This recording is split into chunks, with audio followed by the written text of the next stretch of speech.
All right, so listen to this. We're doing a deep dive today on this human trafficking ring in Spain that just got busted. Oh, wow. Yeah, it's pretty wild. We've got the CBS News report on it. Okay. And it's intense, and apparently over 1,000 women were exploited in just 1 year. That's incredible. It's a crazy number, yeah. Yeah. It's just, it's fascinating how an operation that big can go on for so long and sort of fly under the radar. Right. You know what I mean? Yeah, for sure. And what's interesting, too, is the CBS reports said that the traffickers were using, like, regular jobs as a front. You know, they were using cleaning and beauty sectors as a way to recruit. That makes sense. Yeah, so it's not like they were, advertising something shady or whatever. Yeah. Why those industries specifically, do you think? I mean, those are often seen as kind of like entry-level positions. Yep. The kind that might attract people who are maybe desperate for work and maybe not in a position to ask too many questions. Right. You know what I mean? Like, they just need a job, so they're not going to, like, scrutinize everything. Yeah. Plus, there's often a high turnover rate. Oh, that's So good. new faces coming and going wouldn't be that unusual, That's a really good point. you know? It is. It's kind of chilling to think about all these women probably, thinking they're going to get a fresh start and a better life. Yeah. And then they just walk right into this horrible Oh, situation. yeah, into a nightmare. Yeah. And most of them, I think the report said that they were coming from Colombia and Venezuela. Yeah, primarily. And that's no coincidence. Those countries are dealing with some pretty serious economic issues. Right. Which makes people a lot more vulnerable to these schemes. Yeah. When you're struggling to make ends meet, Yeah. the promise of a stable job in Europe, Oh, yeah. it's going to sound pretty tempting. For sure. Yeah. 1,000 women, though, is just, it's a wild number. Yeah. How organized do you have to be able to pull that off? What can you tell us about the structure of the ring? Like, how is it set up? It was surprisingly complex. Yeah. Okay. This wasn't just like a couple of shady dudes operating in a back alley. There were the ringleaders, of course. 2 Colombian women and a Spaniard, according to the report. Yeah. But it went way beyond that. Wow. Strip club managers were in on it. Really? Taxi drivers played a role in transporting the victims. Wow. Like, it was a whole network. Man, that's disturbing. The report also mentioned that the victims were under constant surveillance, only allowed out for like 2 hours a day. Yeah. Were they literally locked up, or was it more? Not always literally locked up, but the control was extreme. Yeah. Maybe they were allowed out, but always being watched, or there were threats. Right. Threats against them or their families back home. Oh, wow. It's about creating this climate of fear and dependency. So it's almost like it's psychological as much as physical. Exactly. The surveillance, the limited freedom, it's all designed to isolate them and make them totally reliant on their captors. That makes it so much harder to escape, let alone ask for help. Absolutely. Did any of them manage to get away? Well, thankfully, the police were able to intervene. Okay. They rescued 48 women. Good. And made 48 arrests, including those ringleaders. So that's got to be considered a win, right? Yeah. At least something. Yeah, for sure. 48 out of rounds, over 1,000, though. Yeah. I mean, it's a whim, but it also kind of puts into perspective how big of a problem this really is. It's definitely a step in the right direction. But, we can't forget that just because one ring is busted doesn't mean that the underlying problem that caused human trafficking in the first place is gone. Right. It's like fixing a leaky faucet, but, the pipes are still corroded. Yeah, exactly. The CBS report also mentioned that they seized a bunch of stuff during the raids. Oh, yeah? Like weapons, cash, luxury cars, drugs. Oh. It's like an insight into the financial side of this whole thing. Yeah, definitely. I mean, those cars weren't bought with legally earned money, right? Right. They were funded by exploiting those women, and then that money gets funneled right back into the cycle, making the whole ring even stronger and harder to bust. So it's not just about rescuing the victims, it's also about hitting them where it hurts. Exactly. Their wallets. Yeah. Cutting off that financial flow is so crucial. And it's not just about, seizing assets. It's about figuring out how the money is laundered, who's profiting from it, and then disrupting those networks. Right. You really need to understand the whole financial system that's allowing these criminals to thrive. I hadn't even thought about it like that. You mentioned earlier that this ring was surprisingly complex. Yeah.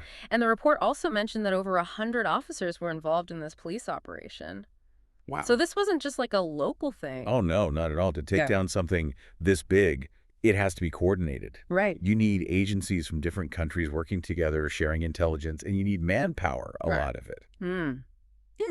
I think this case really highlights how global human trafficking is and how we need a global response. You know, it's interesting because when I hear about something like this happening in Spain, it feels so far away, like it's on another planet. Yeah. But then you realize that these women came from South America, and it suddenly feels a lot closer to home. That's the thing about human trafficking. It just doesn't care about borders. Right.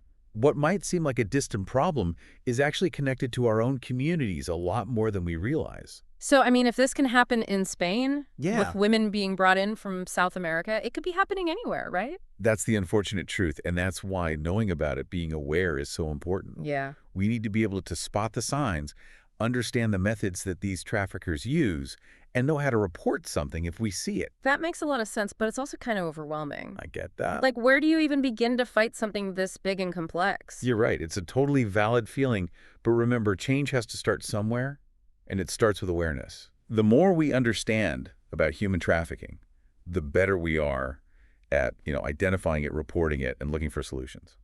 So educating ourselves is a good first step. Then what else can we do, especially like on an individual level? Supporting organizations that are already actively fighting human trafficking is a great way to make a difference. Yeah. A lot of these organizations work directly with victims. They do research, they push for policy changes, they're spreading awareness in communities. So donating to those organizations, volunteering our time. Exactly. And it's more than just giving money or time. It's about talking about it, sharing information, challenging the systems that allow this to happen.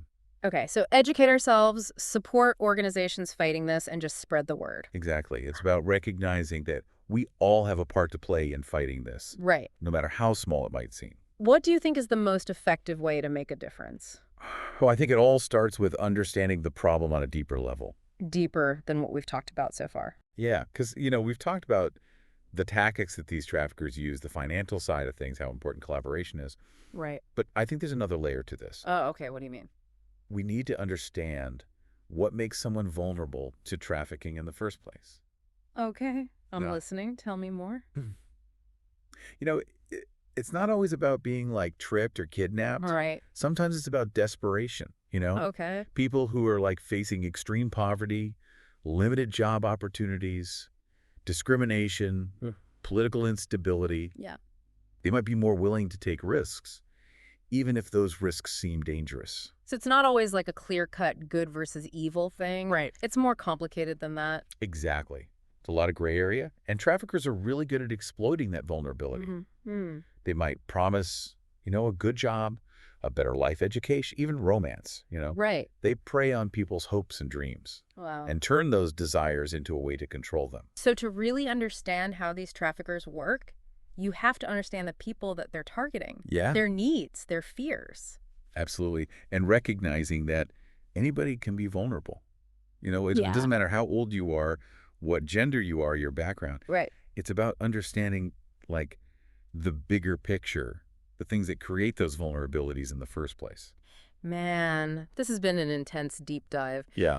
We started with just this one case in Spain, but it feels like we've uncovered this whole web of connected issues.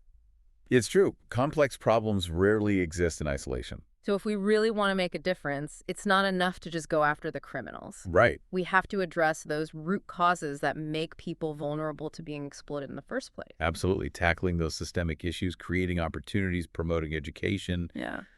Fighting for stronger worker protections, challenging policies that discriminate. Yeah. It's a long-term fight, and it needs us to approach it from all sides. I'm thinking back to what you said earlier about how it all starts with awareness. Yeah. We've just scratched the surface here, but I think the big takeaways for me are pretty clear. Okay. The scale of human trafficking is huge.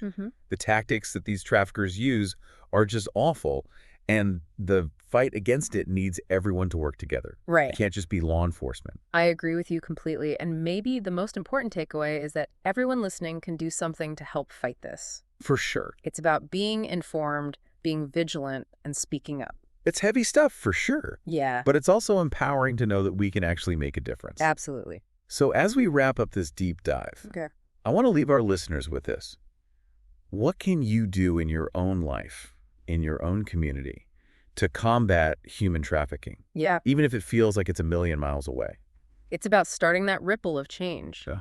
Educate yourself. Talk to your friends and family support organizations that are doing this work and be an advocate. Yeah. Even small actions multiplied can make a huge impact. That's a great point. We'll include some resources in the show notes for anyone who wants to learn more or get involved. Awesome. Thanks for joining us for this deep dive. Until next time, stay curious, stay informed, and stay engaged.